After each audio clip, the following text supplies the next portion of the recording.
बिस्मिल्लाहिर्रहमानिर्रहीम।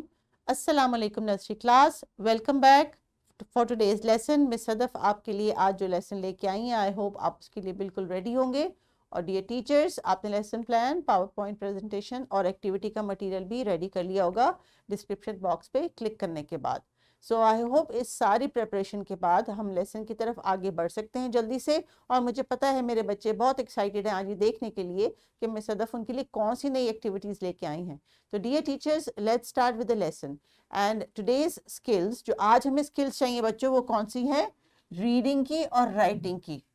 इसका मतलब ये कि आज अभी हम जो कॉन्सेप्ट पिछले 2 दिनों से कर रहे हैं वो आपको समझ आ चुका है। आपने लिस्टिंग स्पीकिंग उस पर 2 दिन बहुत सारी की है अलॉन्ग विद डिफरेंट एक्टिविटीज। तो आज हम जो टास्क करेंगे वो कम्प्लीटली आपके लिए रीड करने का, यानी बुक में से देख के समझने का और उसके ऊपर राइट करने का होगा। तो आगे बढ़ते हैं और देखते हैं कि आज का हमारा ELO क्या है। हमारा ELO डियर टीचर्स वही है कि बच्चों को हमने इस काबिल करना है that they arrange objects and then later pictures according to their size. So हम बिगेस्ट के जो है वो अरेंजमेंट की बात कर रहे हैं, इसलिए इन्हीं एक्टिविटीज़ को हम फर्दर प्रोसीड करेंगे। और आज लेसन का तीसरा दिन है। That means 80 to 90% of the students in the classroom must have grabbed the concept somewhere to some extent. तो चले बच्चों, जल्दी से मुझे आपने कुछ सवालों के जवाबात देने हैं और मुझे कौन बताएगा कि हमने कल वाले लेसन में कौन सा कॉन्सेप्ट किया था और उससे रिलेटेड हमने कौन सी एक्टिविटीज की थी। तो जनाब जो आंसर दे रहे हैं जरा हाथ खड़ा कीजिए। और टीचर्स अगर आप चाहें तो एक लम्हे को वीडियो पॉज कर ले और बच्चों से आंसर पूछ ले।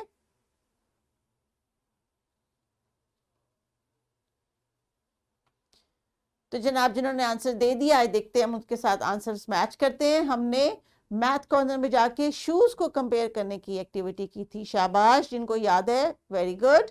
और इसके साथ साथ आपने एक ग्रॉस मोटर एक्टिविटी भी की थी जिसमें आपने पेपर कप्स को अरेंज करके बिग, बिगर और बिगेस्ट के सेट्स बनाए थे। तो हम जो कॉन्सेप्ट सीख रहे हैं, प्रैक्टिस कर रहे हैं, वो है बिग, बिगर एंड बिगेस्ट का। तो 2 दिन हमने, एक दिन हमने उसका इंट्रोडक्शन किया, एक दिन हमने उसकी रिकग्निशन की और आज तीसरे दिन हम उसकी एप्लीकेशन करने लगे, यानी आज आप अपनी बुक के ऊपर कुछ काम करने लगे हैं। तो ये जो वर्कशीट है, होपफुली जो होमवर्क के लिए मैंने आपको दी थी वो आपने कर ली होगी और कलर करके टीचर को दी होगी और उन्होंने क्लासरूम में डिस्प्ले कर दी होगी। और सॉफ्ट बोर्ड जो है वो बहुत कलरफुल और खूबसूरत लग रहा होगा। सो teachers, let's move on for today's lesson. So today's lesson, आज का जो हमारा लर्निंग का जो स्टेज है, जो स्टेप है, जो हमारा अप्रोच है, वो है कि हम कॉन्सेप्ट की एप्लीकेशन करेंगे आज बिग, बिगर, बिगेस्ट की। यानी आज बच्चों से हम प्रैक्टिस करवाएंगे और देखेंगे कि उनको बिग, बिगर, बिगेस्ट कितना समझ आया। तो बच्चों, इंडिविजुअल एक्टिविटी का मतलब book time. So open your book on the page the teacher has mentioned. ये वाला पेज आपको टीचर ने दिखाया होगा, इसको जरा जल्दी से रेडी कर लें। तो जनाब पेज रेडी हो गया और इस पे आपको क्या नजर आ रहा है? इसके ऊपर आपको मुख्तलिफ साइजेस के एप्पल्स नजर आ रहे हैं और वो वोकैबलरी वर्ड्स नजर आ रहे हैं जिनको हम 2-3 दिन से प्रैक्टिस कर रहे हैं। लेकिन ये थोड़ा सा जंबल है, बिगेस्ट, बिगर, बिग ऑर्डर में, और जो पिक्चर्स हैं वो भी जंबल में है। तो सबसे पहले आपने गौर से देखना है, ट्रेसिंग करने के बाद, कि कौन सी पिक्चर किस वर्ड के साथ सूटेबल है और लाइन लगा के उसको ड्रॉ करना है और उसके बाद आपने उस एप्पल में कलर करना है। आपकी मर्जी, आप पहले कलर करना चाहते हैं और बाद में मैच करना चाहते हैं और उसके बाद ट्रेसिंग करना चाहते हैं, this is totally up to you. लेकिन इस पेज को करने के लिए, इस टास्क को कंप्लीट करने के लिए आपने किसी की हेल्प नहीं लेनी, आज आपने खुद से अपना काम करना है। सो डियर टीचर्स, बच्चों को 5 से 7 मिनट दीजिए ताकि अपना वो पेज कंप्लीट कर ले। ये वाला टास्क इन्होंने आज का करना है and then we will be back for more activities.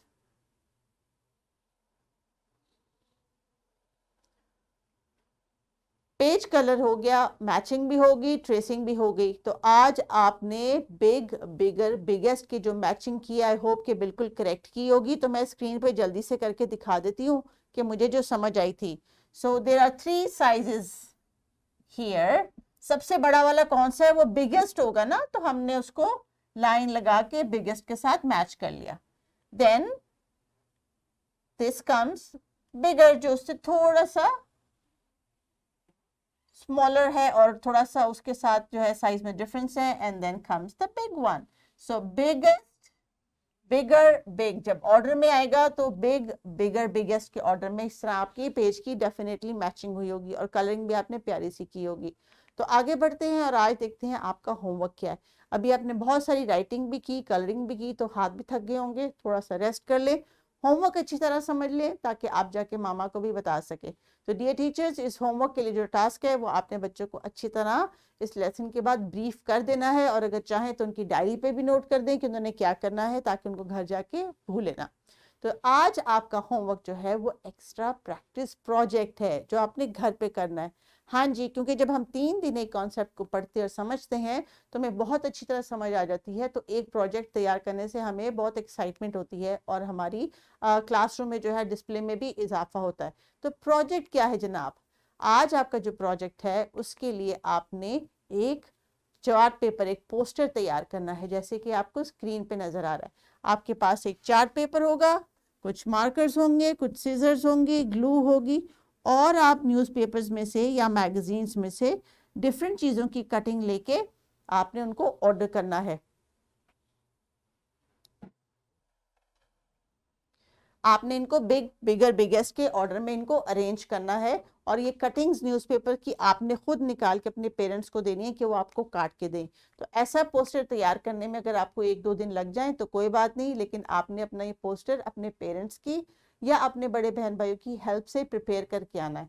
जैसे कि आपको नजर आ रहा है, बिग का एक कॉलम है, बिगर का एक कॉलम है और बिगेस्ट का एक कॉलम है, और इनके अंदर जो एनिमल्स हैं या जो ऑब्जेक्ट्स हैं वो भी मिलते जुलते हैं। तो टीचर्स, ये बच्चों को ज़रा आप लेसन के बाद अच्छी तरह एक्सप्लेन कर दें, और ये पिक्चर अगर हो सके तो क्लासरूम में डिस्प्ले कर लें ताकि बच्चों को उसकी अंडरस्टैंडिंग हो जाए, और डायरी में भी एक अच्छा सा नोट लिख दीजिए। तो आइए अब हम बढ़ते हैं लेसन की रैप अप की एक्टिविटी की तरफ। रैप अप एक्टिविटी वो होती है जो हम ईएलओ को रिपीट करने के लिए करते हैं ताकि इंश्योर हो जाए टीचर के बच्चों को कॉन्सेप्ट समझ आ गया। तो ईएलओ आपका कह रहा है कि अरेंज करें ऑब्जेक्ट्स और उसके बाद पिक्चर्स। तो देखते हैं आप ऑब्जेक्ट्स को और पिक्चर्स को अरेंज कर सकते हैं या नहीं कर सकते हैं। So let's see what activity do I have here for you for the wrap up. तो रैप अप के लिए आपके पास जो एक्टिविटी है वो स्क्रीन पे नजर आ रही है। डियर टीचर्स, बच्चों को इस तरह के फ्लैश कार्ड्स छोटे छोटे पेपर पे लिखे हुए दे दीजिए और कुछ ऑब्जेक्ट्स दे दीजिए, and I will be back.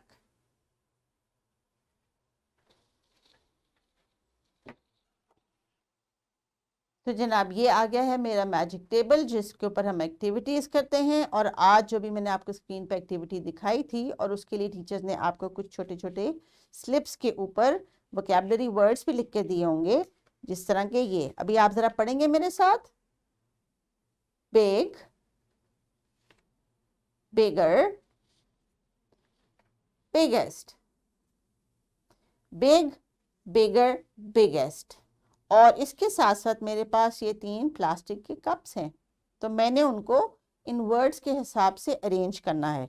So first of all I am going to check, मैं उन तीनों को निकाल के साइड में रखूंगी और देखूंगी कि ये कौन सा किस कैटेगरी में फिट होता है। Can you help me with this? अगर मैं इनके आगे वो वोकैबुलरी का वर्ड रखूं तो वो कौन सा होगा? बिग किसके आगे जाएगा? इसके आगे या इसके आगे? If this is big, then which is the bigger one? I think this is the bigger one. और इनमें सबसे बड़ा कौन सा है? ये जो सेंटर में है, this is the biggest one. शाबाश। तो बिग, बिगर, बिगेस्ट जब आइडेंटिफाई हो जाएगा तो हम इसको प्रॉपरली उस ऑर्डर में अरेंज कर लेंगे जिसमें इसको होना चाहिए।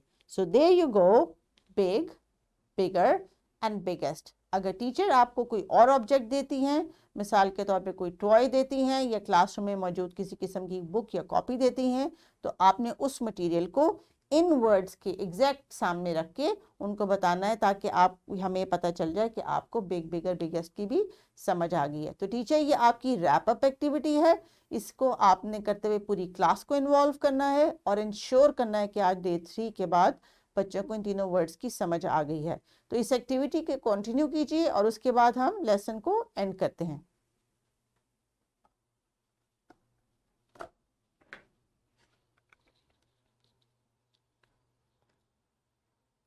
तो आज बच्चों रैप अप की एक्टिविटी मैंने आपको पहले इसलिए करवाई क्योंकि मैंने आपसे बाद में कुछ क्वेश्चंस करने थे कि क्या आपको वाकई समझ आ गया कि बिग बिगर बिगेस्ट अगर आपके सामने आए तो आप उन ऑब्जेक्ट्स को कैसे आइडेंटिफाई कर सकते हैं और उन ऑब्जेक्ट्स को क्या अरेंज करके दिखा सकते हैं या नहीं दिखा सकते. So dear teachers, make sure if you want to repeat any activity from all these 3 days, आप किसी भी एक्टिविटी को दोबारा से करना चाहें तो ज़रूर प्लान करें, लेकिन इंश्योर करें कि 3 दिन एक ELO को करने का मकसद भी ये है, कॉन्सेप्ट को लेके चलने का मकसद भी ये है कि हमारे पास जो डिफरेंट लर्निंग स्टाइल्स के बच्चे होते हैं उनको तीनों दिन ऐसे मुख्तलिफ अपॉर्चुनिटीज़ मिले जिन पे वो उस ELO के साथ कनेक्ट हो जाए और कॉन्सेप्ट उनको क्लियर हो जाए. So I hope you will enjoy this activity and you will not forget to do your homework. So take care of yourself until the next lesson. Allah Hafiz.